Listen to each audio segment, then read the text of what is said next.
말씀 함께 나누겠습니다. 사람은 각자의 가치관을 가지고 있습니다. 그리고 그 가치관을 따라서 삽니다. 그래서 돈의 가치를 두는 사람은 돈 버는 일이라면 세상 만사 다 제쳐두고 달려갑니다. 또 술을 좋아하는 사람은 어떻습니까? 술 마시는 자리 마다하지 않죠.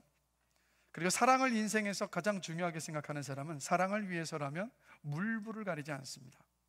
또 운동을 좋아하는 사람은 어떻습니까? 하루 종일 운동 이야기만 하면 운동 생각만 하면서 삽니다. 돈과 시간을 아낌없이 쏟아붓습니다. 주변 사람들 별로 신경 쓰지 않아요. 왜 그렇습니까? 그 일이, 그것이 가장 가치 있다라고 생각하기 때문입니다. 그럼 여러분의 인생 속에서 지금 가장 가치 있는 일은 무엇입니까? 어떤 것에 가장 가치를 두고 하루를 살아가고 계세요? 저와 여러분 모두는요, 예수 그리스도의 십자가의 죽으심과 부활로 말미암아서 구원받은 그리스도인들입니다. 그렇다면 우리는 이 질문을 한번 던져봐야 돼요. 그리스도인으로서 우리에게, 나에게 가장 가치 있는 일은 무엇인가? 다시 질문드립니다. 예수님의 은혜로 구원받은 그리스도인으로서 여러분들에게 가장 가치 있는 일은 무엇입니까? 여러분, 구원받은 그리스도인에게 가장 가치 있는 일은요, 바로 하나님을 예배하는 일입니다. 주님께서 십자가에서 못 박혀 죽으시고 그리고 부활하신 목적은 뭐냐? 아직 하나님을 예배하지 못하는 많은 사람들을 예배하도록 하시기 위해서 주님께서 그 십자가 위에서 죽으시고 부활하셨기 때문이에요. 그래서 여러분, 구원받은 그리스도인에게는요, 다른 어떤 것보다도 예배가 가장 가치 있는 일이 되어야 합니다. 저는 저와 여러분에게 하나님을 예배하는 일이 우리의 인생의 다른 어떤 것보다도 가치 있는 일이 되기를 원해요. 그래서 여러분, 이 창세기 1장과 2장을 보면 여러분 잘 아시는 것처럼 세상의 창조의 이야기가, 또 인간을 창조하신 하나님의 이야기가 나옵니다. 그리고 에덴 동산과 에덴 동산에 사는 아담과 하와의 이야기가 창세기 1장과 2장에 나오죠. 그리고 창세기 3장에 가면 어떤 일이 벌어집니까? 아담과 하와가 죄를 짓고 에덴 동산에서 쫓겨났어요. 그리고 그 3장을 지나서 오늘 함께 읽은 본문 4장으로 넘어오자마자 어떤 이야기가 나옵니까? 가인과 아벨이 예배드리는 이야기가 이어지고 있어요. 자, 그럼 우리 한 가지 이런 질문을 던져봅니다. 왜 하나님은 사람이 에덴 동산에서 쫓겨나자마자 가인과 아벨이 예배를 드리는 이야기를 바로 이어지게 하셨던 것일까? 우리 그 질문을 던져볼 수 있어요. 자, 여러분, 하나님은 죄를 지은 사람을 에덴 동산에서 쫓아내셨습니다. 그럼에도 불구하고 하나님은 사람과의 만남을 지속하는 방식으로 무엇을 선택하신 거냐면 예배를 선택하신 거예요. 그래서 아무리 사람이 하나님께 불순종해서 에덴 동산에서 쫓겨났다 할지라도 예배드리는 시간에 하나님은 사람을 만나주시고 사람과 교제를 나누시겠다는 그 메시지가 바로 오늘 이 본문의 이야기 속에 여러분 담겨 있는 거예요. 그래서 가인과 아벨이 예배를 드리는 이야기가 사람이 에덴 동산에서 쫓겨난 직후에 바로 이어지는 이유가 바로 거기에 있습니다. 죄인이지만 하나님은 여전히 우리를 만나주시게 한 그 통로로서 무엇을 선택하셨다고요? 예배를 선택하셨습니다. 그렇기 때문에 예배가 그리스도인에게 가장 소중한 가치가 되어야 하는 거예요. 그래서 여러분, 하나님께서 하나님께 불순종한 사람을 예배를 통해서 만나주시고 교제하시는 것에서 예배가 무엇인지를 우리가 새로운 관점 속에서 한번 생각해 볼 수가 있는데, 자, 여러분, 우리 한번 한 주간의 삶을 돌아봤으면 좋겠습니다. 한 주간 어떠셨어요? 우리 죄 지으면서 한 주를 살았어요. 그렇죠? 잠깐만 눈 감고 생각해 보면 한 주 동안에 우리가 지었던 수많은 죄들 파노라마처럼 지나가지 않습니까? 우리가 주일마다 이곳에 함께 모여서 함께 예배를 드리는 것은 왜냐? 우리 죄를 하나님께 고백하고 용서받기 위해서예요. 그리고 하나님의 용서를 통해서 우리가 다시 무엇을 확인하는지 아십니까? 하나님은 여전히 나의 하나님이시고, 그리고 내가 여전히 하나님의 자녀라는 사실을 다시 한번 상기하는 시간, 그 시간이 바로 오늘 예배드리는 시간이에요. 그래서 우리는 죄를 지으며 살 수밖에 없습니다. 그러나 여전히 우리는 하나님께서 우리의 하나님이시고, 그리고 내가 하나님의 자녀라는 그 언약을 갱신하는 시간이 바로 우리가 예배하는 오늘 이 시간이에요. 자, 다시 한번 말씀드려요. 예배는 어떤 시간입니까? 우리가 주일마다 드리는 예배의 시간은 하나님과의 언약을 갱신하는 시간이에요. 이게 바로 주일의 예배입니다. 자, 여러분, 어릴 때 우리 초등학생들 이 자리에서 자라오시면서 해보셨던 분들도 계시겠지만, 그 어린 아이들이, 초등학생들이 친구들 사이에 약속을 할 때 여러분 어떻게 합니까? 손을 이렇게 딱 꽉지를 끼고 잡죠. 그 다음에 어떻게 합니까? 엄지 손가락으로 꽉 찍어요. 이게 무슨 뜻입니까? 도장 찍는다는 뜻이죠. 약속 반드시 지키겠다는 뜻. 근데 이걸로 안 끝나요. 어떻게 합니까? 손을 이렇게 하죠. 이건 뭡니까? 복사한다는 뜻이에요. 자, 어린아이들이 뭐 초등학생들이 하는 이런 약속 속에서도, 이런 행위 속에서도 무엇을 우리가 볼 수 있습니까? 어린아이들의 약속 속에서도 엄숙함이 있어요. 진지함이 있다고요. 자, 하물며 장성한 어른들 사이에 약속이나 계약을 할 때 여러분 어떻습니까? 절대 가볍게 하지 않아요. 그렇죠? 진지함과 엄숙함과 진실함이 요구가 됩니다. 사람과 사람 사이의 약속과 계약 속에도. 자, 그러면 우리가 생각해야 되는 건 이겁니다.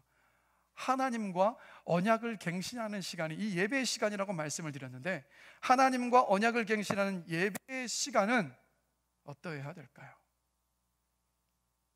우리는 가끔, 아니면 어쩜 종종, 아니면 자주 주일날 드리는 이 예배가 매주 돌아오니까 굉장히 가볍게 드리는 경우가 있습니다. 가볍게 여길 때가 있어요. 그런데 여러분, 하나님은요, 하나님과의 언약을 갱신한 이 예배의 시간을 단 한 번도 절대로 가볍게 여기지 않으신다는 거예요.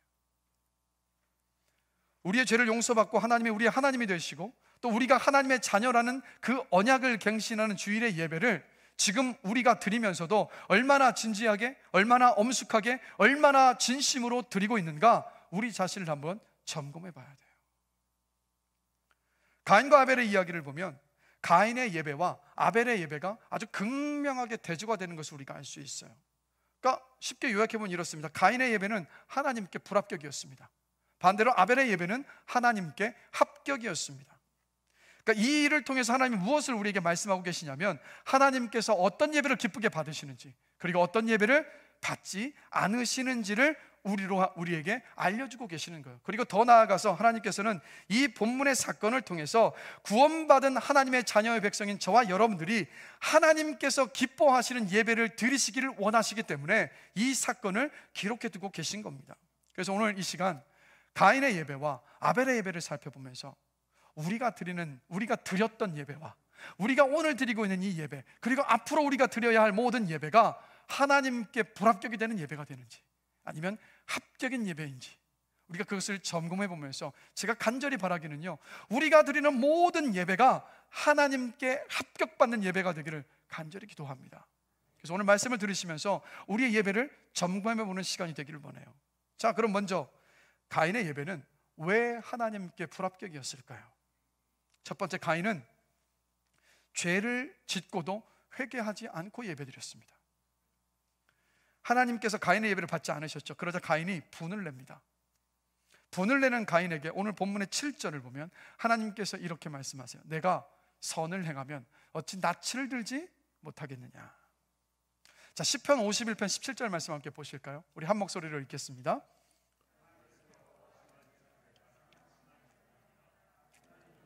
상하고 통회하는 마음을 주께서 멸시하지 아니하시리이다.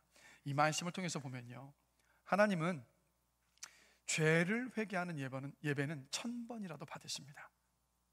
그러나 죄를 숨기며 드리는 예배는 10,000번을 드려도 그 예배 받지 않으십니다. 가인이 지금 어떤 생각을 했냐면, 근사한 예물을 드리면 자기 죄를 숨길 수 있을 것이라고 생각을 했습니다. 근사한 예물을 드리면 그러면 그 예배 하나님께서 받으실 것이라고 여겼습니다.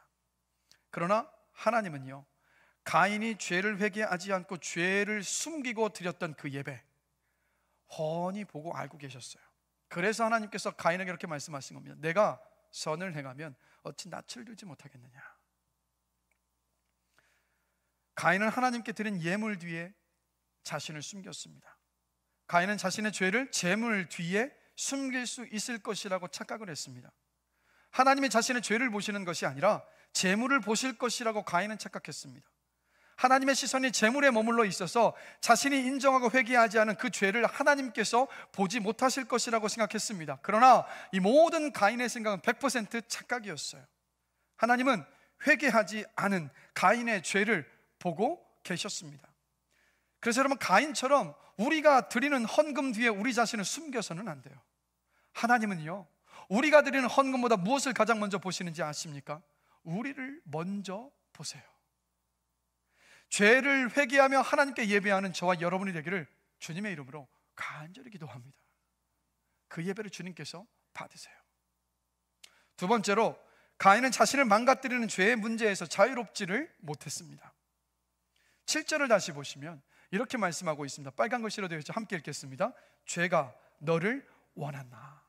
자, 하나님이 지금 가인을 지적하고 계신 거예요. 죄가 너를 원한다고 가인을 지적하셨습니다. 이게 어떤 뜻이냐면, 가인은 여러분, 죄를 짓고도 회개하지 않고 예배드렸습니다. 그게 큰 문제였습니다. 그러나 더 큰 문제는 뭐였냐면, 죄가 가인의 마음을 사로잡고 있었어요. 죄가 가인의 마음을 사로잡고 있어서 가인을 망가뜨리고 있었음에도 불구하고 가인은 어떻게 했습니까? 그 자신의 마음의 상태를 방관한 채 내버려 두고 있었습니다. 그러니까 하나님은 죄를 짓고 싶어하는 마음이 가인의 마음속에 있었음에도 불구하고 그 마음을 방관한 채 그냥 두고 있었던 가인의 그 안일한 마음을 보고 계셨던 거예요. 그래서 하나님은 가인의 예배를 받으실 수가 없으셨습니다. 여러분, 이런 말 한 번쯤은 들어보셨을 거예요. 죄를 짓기 위해 또 회개한다, 죄를 또 짓기 위해 회개한다라는 말을 한 번쯤은 들어보셨을 거예요. 저는 우리가 드리는 이 예배를 한번 돌아보면서 한번 생각해 보는 건 뭐냐면, 혹시 우리가 매 주일 드리는 이 예배가 마치 일주일 동안 살면서 죄로 얼룩진 우리의 죄의 옷을 예배라는 세탁기에 돌려서 세탁하는 시간 정도로 한번 생각하고 있는 것은 혹시 아닙니까? 한 주일간 지은 죄에 대한 양심의 가책을 덜고 다시 새롭게 시작하는 그 한 주일 동안 가벼운 마음으로 다시 죄를 짓기 위해서 혹시 우리가 예배를 드리고 있지는 않습니까? 우리가 매주 드리는 이 주일의 이 예배는요, 죄와 이별하는 종착역이 되어야만 합니다. 절대로 죄를 갈아타는 정거장이 되어서는 안 돼요. 죄를 지어도 오늘 우리가 드리는 예배가 죄가 끝나는 종착역이 되는 그 은혜가 있기를 주님의 이름으로 간절히 기도합니다. 여러분, 예배에서 우리가 참된 예배를 하나님께 올려드릴 때 하나님이 우리를 만나주시잖아요. 하나님을 예배 속에서 만나고, 그럴 때 우리가 죄를 미워하고 죄와 싸워 이기며 도움을 구하며 기도할 수 있고, 우리가 기도할 때 성령께서 우리를 도우셔서 이 예배가 죄가 끝나는 종착역이 될 줄로 저는 믿습니다. 여러분, 다시 한번 말씀드릴게요. 우리가 매주 드리는 이 예배가 죄와 이별하는 종착역이 되기를 원합니다. 절대로 죄를 갈아타는 정거장이 되지 않게 되기를 주님의 이름으로 간절히 기도합니다. 세 번째로, 가인은요, 죄를 다스릴 힘이 없었습니다. 자, 7절 하반절에 또 보면 하나님께서 가인에게 이렇게 말씀하십니다. 너는 죄를 다스릴지니라. 근데 이 말은요, 하나님의 이 말씀은 이런 의미이기도 해요. 너는 죄를 다스리지 못했다라는 뜻이잖아요. 우리가 살아가면서 짓는 죄를 회개하면 하나님은요, 우리가 드리는 회개 기도 때문에 우리를 용서해 주시는 것이 아니라 우리의 죄를 대신 지시고 십자가에서 죽으시고 부활하신 예수 그리스도 때문에 우리의 회개를 받으시고 우리의 죄를 용서해 주십니다. 자, 그런데 우리는 어떤 착각을 하냐면, 한 번 회개하면 내가 죄의 유혹에서 자유로워지고 또 죄가 나를 공격하지 못하고 내가 죄를 짓지 않게 될 것이라고 착각하는 경우들이 많아요. 안심하는 경우가 많습니다. 그런데 여러분, 말씀드릴게요. 절대 여러분 안심하시면 안 돼요. 다시 오늘 본문 7절을 보면 하나님께서 가인에게 이렇게 말씀하세요. 우리 빨간 부분으로 되는 말씀만 다시 한 목소리로 한번 읽어보겠습니다. 선을 행하지 아니하면 죄가 문에 엎드려 있느니라. 죄가 문에 엎드려 있다라고 하나님께서 말씀하고 계세요. 여기에서 엎드려 있다로 번역된 단어가 히브리어로 라바츠입니다. 어떤 뜻이냐면 이런 뜻이에요. 사자가 사슴을 잡고 잠복하여 엎드려 있다가 덮치려고 때를 보고 있는 상태, 그것을 의미하는 단어가 엎드려 있다라는 히브리어 단어의 의미입니다. 이게 뭘 말합니까? 가인은 이렇게 엎드려서 호시탐탐 가인으로 하여금 죄를 지어서 넘어지게 만드는 그 죄를 가볍게 생각하고 있었던 거예요. 죄에 대한 경각심이 없이 무방비 상태로 그냥 죄를 짓도록 자기 자신을 방치하고 있었던 겁니다. 여러분, 우리도요, 주일에 드린 예배 때마다 우리가 짓는 죄를 회개를 합니다. 우리 마음에 있는 죄를 향한 소원도 여러분 내려놓는 시간이 바로 이 예배의 시간이지 않습니까? 그렇게 홀가분한 마음으로 저 예배당 문을 열고 나서요. 그런데 여러분, 다시 말씀드립니다. 안심하시면 안 돼요. 절대 안심하시면 안 돼요. 특별히 은혜가 큰 예배일수록 예배를 마치고 나가는 저 교회 현관에서, 그리고 내 차를 주차하는 그 주차장에서, 아니면 집에 돌아가는 그 길에 더 조심해야 됩니다. 왜 그렇습니까? 마귀가 우리를 다시 죄에 빠뜨리기 위해서 저 문 앞에 엎드려서 기다리고 있기 때문이에요. 여러분, 마귀 하면 어떤 것을 상상을 하십니까? 우리는 뭐 흔히 마귀 하면 머리에 막 뿔 달리고요, 흉측한 얼굴, 무서운 얼굴 하는 그런 모습을 상상하는데, 여러분, 만약에 마귀가 그런 모습으로 여러분 앞에 딱 나와서 죄를 지으라고 하면 그 모습 때문에 무서워서 죄 짓고 싶지 않을 것 같아요. 그렇지 않습니까? 그런데 마귀는 그런 모습으로 우리에게 다가오질 않아요. 마귀는 어떤 모습으로 우리에게 다가옵니까? 절대 머리에 뿔 달고 흉측하고 무서운 모습으로 우리에게 다가와서 죄 짓게 하지 않고, 사랑하는 사람, 친한 사람의 얼굴로 다가와서 은혜 받은 우리의 심령을 뒤 흔들어 놓는 것이 바로 여러분 마귀입니다. 예배에서 은혜 받고 나갔는데 내가 주차해 놓은 차에 차가 긁힐 수도 있어요. 아니면 차를 빼는 문제 때문에 다툼이 생겨날 수도 있습니다. 아니면 집에 돌아가는 차 안에서 은혜를 받았음에도 불구하고 별것 아닌 일 때문에 말로 찌르고 상처 주고 갈등과 다툼이 일어날 수 있어요. 그래서 우리의 원수 마귀는요, 어떻게 해서든 우리가 받은 은혜를 도둑질하기 위해서 저 예배를 마치고 난 저 예배당 문 앞에 배고픈 사자처럼 웅크리고 있다가 맹렬하게 저와 여러분을 오늘도요 변함없이 공격해 올 것입니다. 그렇기 때문에 여러분, 이 예배를 은혜 가운데 잘 마치고 나가시는 저 그 순간부터 각오를 더 단단히 하셔야 돼요. 우리 교회 한 성도님은요, 뭐 수시로 할렐루야를 외치시는 성도님이 있습니다. 기쁠 때는 당연히 할렐루야고요, 그리고 뭐 화가 나는 일이 있을 때도 할렐루야를 외치시는 거예요. 왜 할렐루야를 외치십니까? 여쭤보면 화가 날 때도 할렐루야를 외치면 내 마음을 절제할 수 있다는 거예요. 다스릴 수 있다고 고백을 하시더라고요. 맞지 않습니까? 여러분, 우리도요 예배를 마치고 나가면서 우리 속상하게 하는 일, 화가 나는 일이 있다 할지라도 할렐루야를 외치면서 그리스도인다운 덕을 세우는 저와 여러분이 되기를 주님의 이름으로 간절히 기도합니다. 받은 은혜 쏟아버리지 않게 되기를 원해요. 자, 여러분, 예배에는요 세 가지 예배가 있는 거 아세요?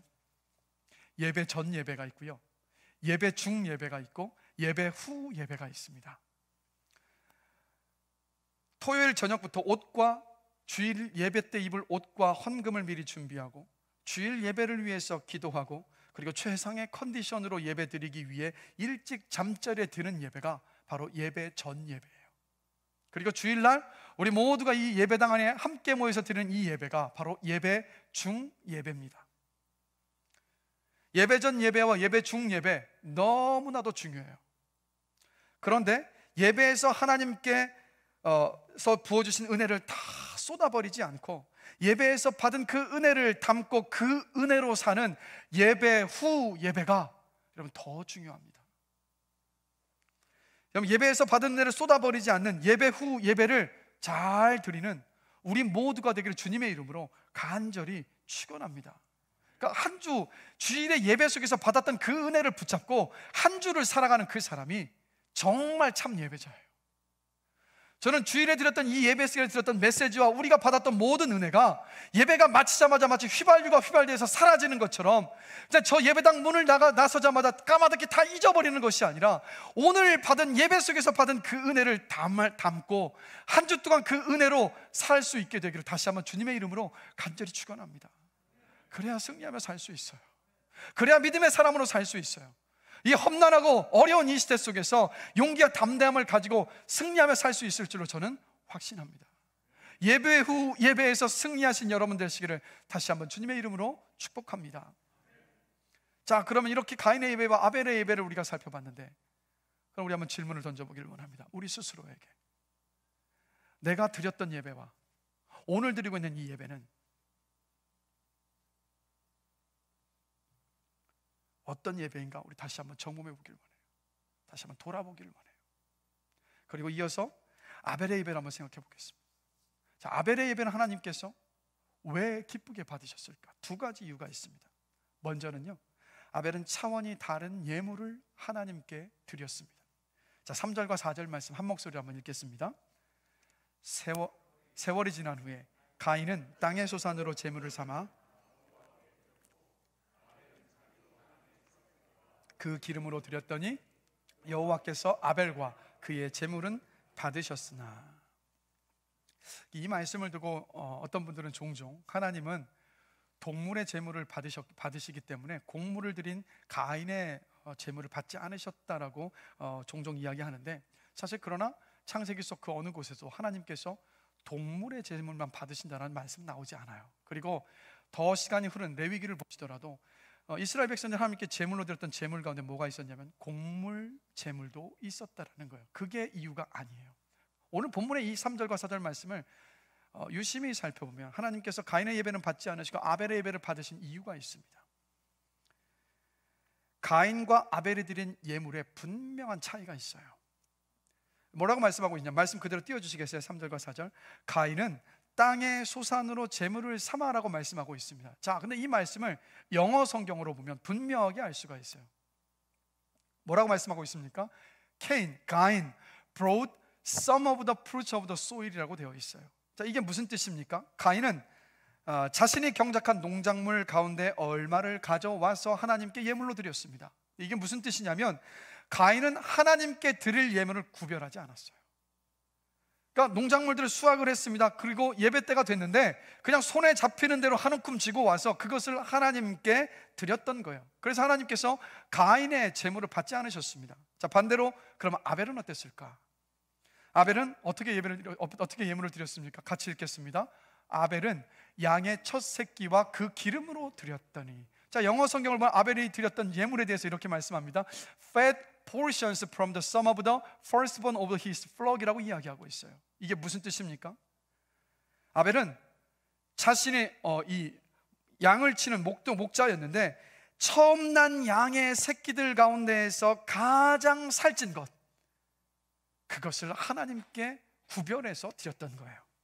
성경을 보면 첫 새끼는 어떤 의미냐면 가장 귀한 것, 가장 값진 것, 가장 중요한 것을 말합니다. 그래서 하나님이 구약 성경 속에서 끊임없이 반복해서 말씀하시는 것이 뭐냐면 동물과 식물의 처음 난 것을 하나님께 드리라고 말씀하고 있어요. 한마디로 아벨은요, 하나님께 예배를 드릴 때 자신이 가진 최고 중에 최고의 것을 풍성하게 기뻐하면서 자원하는 마음으로 하나님께 드렸던 겁니다. 그래서 히브리서 11장 4절을 보면 이 아벨의 제사에 대해서 이렇게 말씀하고 있습니다. 함께 읽겠습니다. 믿음으로 아벨은 가인보다 더 나은 제사를 하나님께 드림으로 의로운 자라 하시는 증거를 얻었으니 하나님이 그 예물에 대하여 증언하심이라. 아멘. 이렇게 말씀하고 있어요. 가인은 자기가 얻은 것 중에서 일부를 그냥 가져와서 드렸습니다.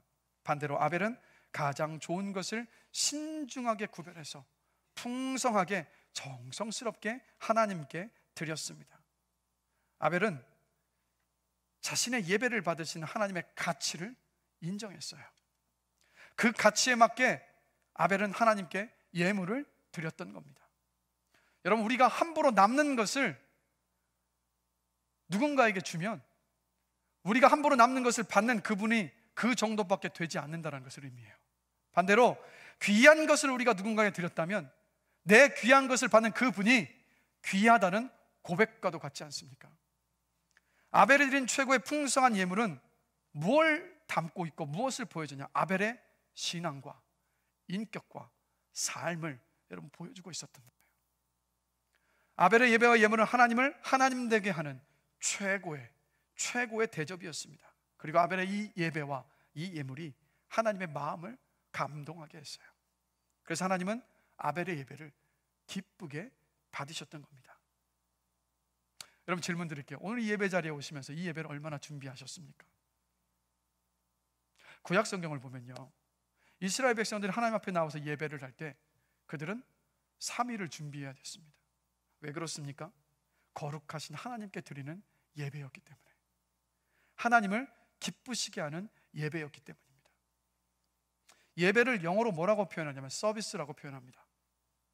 왜 서비스라고 표현할까요? 이 예배드리는 이 시간은요, 우리가 하나님께 서비스하는 시간이기 때문입니다. 하나님을 섬기는 시간이기 때문이에요. 예배는 우리가 하나님을 기뻐하며 찬양하며 하나님을 높여드리는 시간입니다. 예배는 나를 기쁘게 하는 시간이 아니라 하나님을 기쁘시게 하는 시간입니다. 예배는 하나님께서 가장 기뻐하시는 시간입니다. 그래서 예배는 하나님을 미소 짓게 하는 시간이에요. 예배는 우주 만물을 만드신 하나님, 우리 생명을 허락하신 하나님, 지금도 살아계셔서 여러분 각자의 인생과 우리의 모든 역사를 주관하시는 하나님께 우리가 드릴 수 있는 최고의 것, 최상의 것, 그게 바로 여러분 다른 것이 아니라 바로 예배입니다. 여러분 질문 드릴게요. 하나님을 기쁘시게 하는 인생이 되기를 원하십니까? 하나님을 미소 짓게 하는 인생을 살기를 원하십니까? 그러면 예배에서 승리하셔야 돼요. 아벨과 같은 예배를 드려서 하나님께 합격받는 예배를 드릴 때 그 여러분의 인생을 하나님께서 기쁘게 받아주신다고요. 우리 이것을 놓쳐버릴 때가 너무도 많습니다. 자, 아벨을 보시면, 그런데 여러분 가만히 돌아보면 우리는 매주 드리는 예배 속에서 예배는 하나님을 서비스하는 시간인데 이 예배 시간조차도 내가 서비스 받으려 할 때 얼마나 많습니까?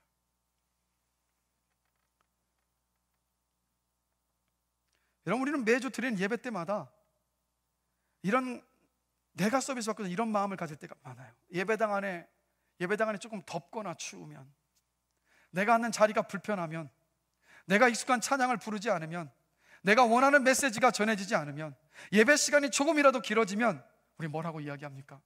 은혜 받지 못했다고. 그런데 여러분, 우리가 예배 때마다 신경 써야 되는 이것 한 가지예요. 어떻게 하면 하나님께서 기쁘게 받으시는 예배가 될까? 내가 어떻게 예배할 때 하나님께서 기뻐하실까?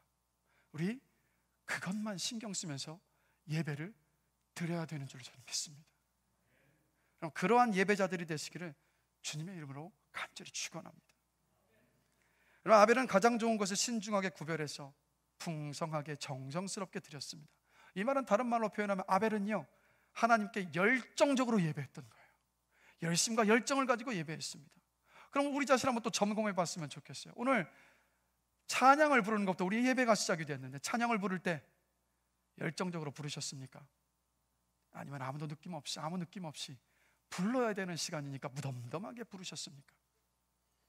말씀을 듣고 계시는데, 오늘 말씀을 들을 때, 아니면 이전에 모든 예배 속에서 말씀을 들으실 때마다 오늘은 어떤 말씀을 나에게 주실까 하는 이 기대하는 마음으로 들으셨습니까? 아니면 그냥 설교가 끝나기만을 기다리셨습니까? 말씀을 붙잡고 기도할 때 뜨겁게 기도하셨습니까? 아니면 무덤덤하게 기도하셨습니까? 헌금을 드릴 때 하나님께서 나에게 주시는 물질과 생명의 그 은혜를 감사하면서 마음을 담아서 정성스럽게 기뻐하면서 준비하면서 헌금을 드리십니까? 아니면 지갑에서 그냥 손이 닿는 대로 꺼내서 하나님께 드리십니까? 그럼 우리가 예배할 때 우리의 마음의 상태가 무덤덤한 채로 찬양하고 말씀을 듣고 기도하고 헌금을 드리고 있다면 이게 뭘 말하는지 아십니까? 우리의 영혼이 병들어 있다는 뜻이에요. 예배를 드리는 모습을 보면 그 사람의 신앙을 알 수가 있어요. 예배를 드리는 모습을 보면 그 사람의 영적인 상태가 분명히 드러나고, 한 교회가 예배를 드리는 그 모습을 보면 그 교회가 살아있는지 죽어있는지를 알 수가 있어요. 여러분, 무덤덤하게 우리가 드렸던 예배 1000번을 드려도 10,000번을 드려도 수십만 번을 드려도 하나님 그 예배 받지 않으십니다. 그리고 우리가 드렸던 예배를 한 번도 하나님께서 받지 않으셨다면 우리 하나님 아버지 앞에 섰을 때 우리 두려워해야 돼요. 하나님께서 우리에게 이렇게 말씀하실 수 있어요. 나 너 알지 못한다. 단 한 번도 하나님을 향해서 하나님을 기쁘시게 하는 예배를 드리지 못했던 사람이 어떻게 구원받은 사람이겠습니까? 그래서 우리가 드리는 이 예배요, 그럼 가볍게 생각하시면 안 돼요. 이 시간 가벼운 시간이 아니라고요. 하나님과의 언약을 갱신하는 시간, 하나님과의 그 약속을 다시 한번 확인하는 시간이기 때문에 이 시간은요, 다른 어떤 시간보다도 엄숙하고 진지하게 우리의 마음을 담아서 드려야 됩니다. 그래서 예배 때 예배를 드리는 여러분의 그 심령이 무덤덤하다면 여러분 기도하셔야 돼요. 하나님 아버지, 내 죄가 무엇인지 깨닫게 해 주십시오. 그래서 성령께서 여러분의 죄를 깨닫게 해 주셨을 때 회개하셔야 돼요. 그리고 더 기도해야 될 것은 무엇인지 아십니까? 하나님, 제 심령 안에 구원의 감격과 예배에 대한 열정을 회복시켜 주시옵소서라고 여러분 끊임없이 기도하셔야 됩니다. 여러분, 그래서 우리 모든 세대가 함께 통합해서 우리가 예배를 드리고 있는데 이 예배를 위해서 계속해서 기도해 주세요. 영적인 싸움이 지금도 벌어지고 있지 않습니까? 그러나 우리가 이 예배를 위해서 기도할 때 하나님께서 예배 때마다 우리를 만나주시고 은혜를 베풀어 주실 줄로 믿습니다. 그래서 매주 주일 예배를 드릴 때마다 아벨처럼요, 가장 좋은 것을 신중하게 구별하여서 풍성하게 정성스럽게 예물을 드리며 예배하는 우리 모두가 되기를 원합니다. 여러분, 단지 이것이 헌금만을 말씀드리는 게 아니에요. 내 마음, 내 시간, 내 재능, 내 물질을 하나님께 인색하게 드리지 않고 넉넉하게 기쁨으로 드리는 우리가 되기를 원합니다. 왜요? 그 모든 거요, 하나님께로부터 온 거니까요. 차원이 다른 예물을 드린 아벨처럼 우리 마음과 우리 시간과 우리의 재능과 우리의 물질을 예배 때마다 기쁨으로 넉넉하게 드리며 하나님을 기쁘시게 하는 예배를 드리는 우리 모두가 되기를 주님의 이름으로 간절히 축원합니다. 두 번째로, 아벨은 예물을 드리기 전에 자신을 먼저 드렸습니다. 자, 4절 보실까요? 우리 한 목소리 한번 4절 말씀 한번 읽어보겠습니다. 우리 빨간 글씨로 된 부분만 읽겠습니다. 여호와께서 아벨과 그의 제물은 받으셨으나. 여러분, 성경을 읽으실 때 거기에 나오는 중요한 어떤 단어와 표현들의 순서도 유심히 보셔야 돼요. 오늘 이 말씀을 보면 하나님께서 아벨과 그의 제물은 받으셨다라고 지금 기록하고 있습니다. 이게 무슨 뜻입니까? 아벨은 단순히 예물만 하나님께 드렸던 것이 아니에요. 아벨은 자기 삶을 먼저 드렸습니다. 그래서 하나님은 아벨과 아벨이 드린 그 예물을 함께 받으셨던 거예요.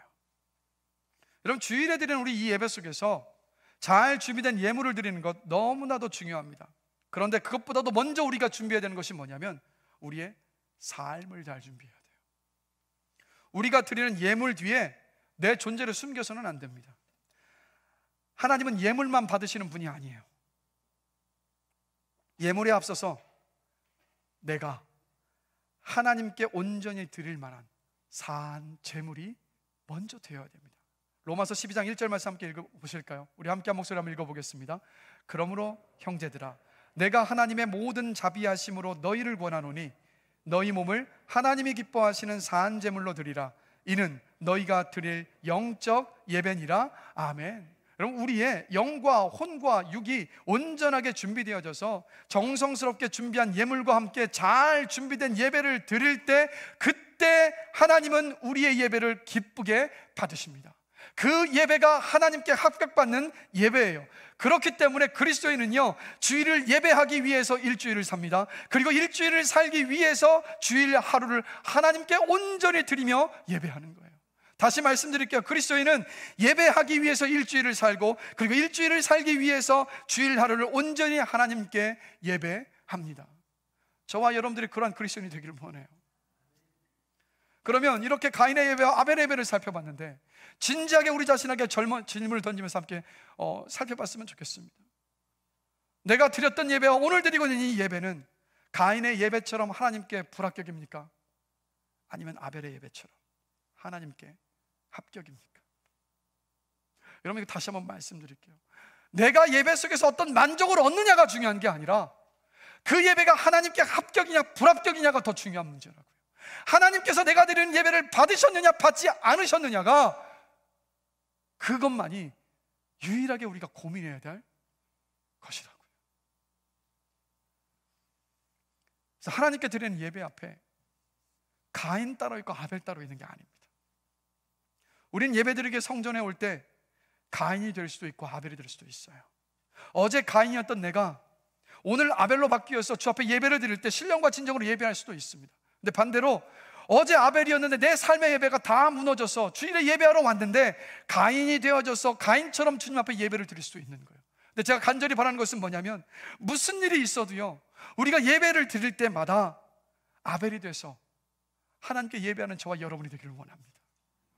아벨이 돼서 하나님께 합격받는 예배를 드리는 저와 여러분이 되기를 원합니다. 그래서 우리가 하나님께서 기쁘게 받으시는 예배, 하나님께 합격을 받는 예배를 드릴 때 하나님께서 우리가 어떤 은혜를 주십니까? 하나님의 임재를 경험하게 하신다고요. 여러분, 구약시대처럼 제사를 드릴 때 하늘에서 불이 떨어져서 제물을 불사르지 않는다 할지라도, 지금 이 신약시대에 성령께서 일하시는 이 시대 가운데 하나님은 예배 가운데 성령의 불로 임재하십니다. 우리의 오감으로 하나님을 볼 수도 없고 들을 수도 없고 만질 수도 없지만, 그러나 여러분 이것을 기억하십시오. 하나님은 보이지도 않고 들리지도 않고 우리가 만질 수도 없지만, 그러나 우리가 보고 듣고 만질 수 있는 그 어떤 인격체보다도, 어떤 존재보다도 너무나도 분명하고 확실하게 살아 계셔서 우리가 예배하는 이곳에 함께하고 계십니다. 저는 그것을 확신해요.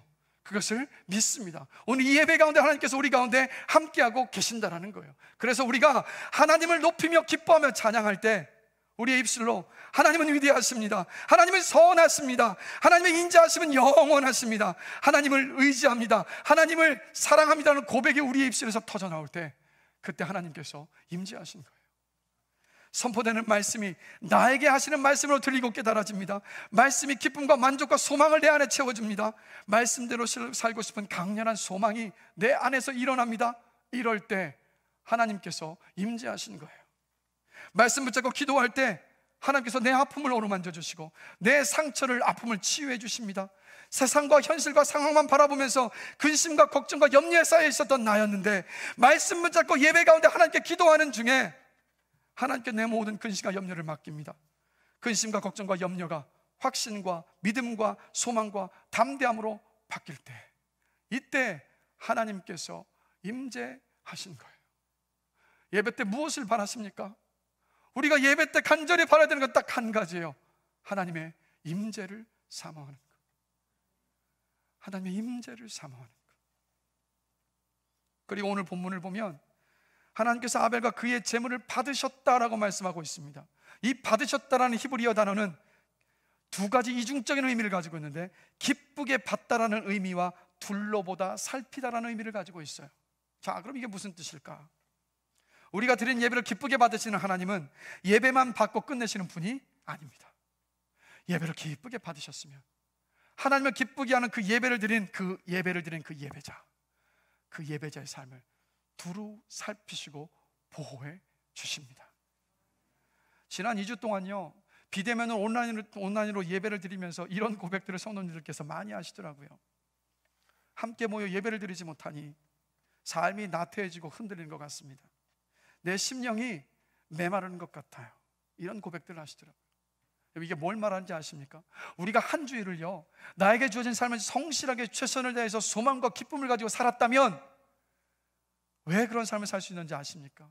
하나님이 여러분의 인생을 보호하여 주셨기 때문이에요.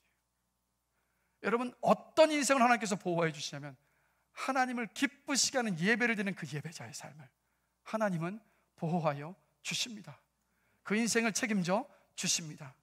그래서 저와 여러분들이 주일마다 아벨처럼 하나님께 합격받는 예배를 드려서 하나님의 임재를 예배 때마다 경험하고, 그 하나님을 기쁘시게 하는 예배를 드린 예배자에게 베풀어 주시는 하나님의 보호하심의 그 은혜 속에 살아가는 저와 여러분이 되기를 주님의 이름으로 간절히 축원합니다.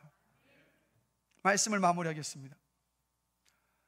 여러분, 아벨이라는 이 이름의 의미가 뭔지 아십니까? 어떤 뜻일까요, 여러분? 아벨의 뜻은 뭘까요? 좋은 뜻일 것 같죠, 그렇죠? 하나님께 온전한 예배를 드렸던 사람이니까. 아니에요. 아벨이라는 이름의 뜻은 허무입니다. 허무. 아마도 하와가 첫째 가인을 낳고 처음엔 기뻐하며 키웠다가 둘째를 딱 낳고 보니까 야, 아들 별거 아니다라는 생각이 들어서 허무라고 지었는지도 모르겠습니다. 근데 그것보다는 이런 의미가 있겠죠. 이 아벨의 이름의 의미를 묵상하는 가운데 보니까, 여러분, 우리의 인생은요 허무합니다. 왜 허무합니까? 여러분이 지금까지 노력하고 애쓰면서 얻고 성취하고 누리고 이루었던 모든 것들, 여러분 죽을 때 아무것도 못 가져가요. 그래서 인생은 허무합니다. 그러니까 세상의 부귀와 온갖 부귀 영화와 쾌락을 다 탐닉하고 다 누려봤던 솔로몬이 그래서 이런 고백을 하잖아요. 헛되고 헛되니 모든 것이 헛되도다. 여러분, 아벨의 이름은 비록 그 이름이 허무였지만 한 번의 최고의 예배를 하나님께 드렸습니다. 그리고 아벨의 죽음을 히브리서 11장 4절에서 저가 죽었으나 그 믿음으로써 오히려 말하느니라 라고 말씀하고 있어요. 아벨은 어떤 예배를 하나님께서 기쁘게 받으시는지 우리에게 지금도 증거해주고 있습니다. 아벨은 죽은 후에도 우리에게 이렇게 소리 지르고 있어요. 하나님이 진정으로 기뻐하시고 받으시는 예배가 있다. 창세기 4장에 내가 드린 예배를 보고 배워서 그 마음을 가지고 신령과 진정으로 하나님께 예배 드려라라고 지금도 우리들에게 여러분 외치고 있어요. 여러분, 아벨의 이름은 비록 허무였을지 모르지만 그러나 아벨의 인생은 허무한 인생이 아니었습니다. 왜 그렇습니까? 하나님께 영원히 기억되고 인정받는 인생이었고, 그리고 지금까지도 살아서 아벨의 그 예배는, 그 삶은 저와 여러분들에게 선한 영향력을 끼치고 있기 때문에 아벨의 인생은 결코 허무한 인생이 아니었습니다. 그러면 하나님께서 무엇을 말씀하실까? 이걸 말씀하고 있는 거예요. 여러분, 하나님을 참되게 예배하는 인생은 절대로 허무한 인생이 될 수 없습니다. 정말 가치 있는 인생을 원하십니까? 정말 기쁨과 소망과 만족을 누리는 그 인생을 살기를 원하십니까? 오늘 말씀드릴게요. 예배에 여러분의 목숨을 거시고 모든 예배를 하나님께서 기쁘게 받으시는 예배로 온전히 돌려드리는 여러분들이 되시기를 주님의 이름으로 축원합니다. 그 인생 하나님이 기억하세요. 그 인생 하나님께서 지켜주십니다. 그리고 하나님께 참으로 예배하는 그 사람을 아벨처럼 아름답고 귀하게 사용하시기 때문입니다. 그리고 무엇보다도 참으로 이 땅을 살면서 예배드렸던 그 사람, 주님 앞에 서면 그 사람을 하나님께서 기쁘게 받아주시기 때문입니다. 우리의 예배를 돌아보면서 여러분, 아벨이 생명과 바꾸면서 드린 이 예배의 본질, 저와 여러분의 삶 가운데, 우리 교회 가운데 온전히 회복되기를 원합니다. 그리고 우리가 드리는 모든 예배가 내 만족이 아니라 하나님께 합격받는 예배가 되기를 주님의 이름으로 간절히 축원합니다.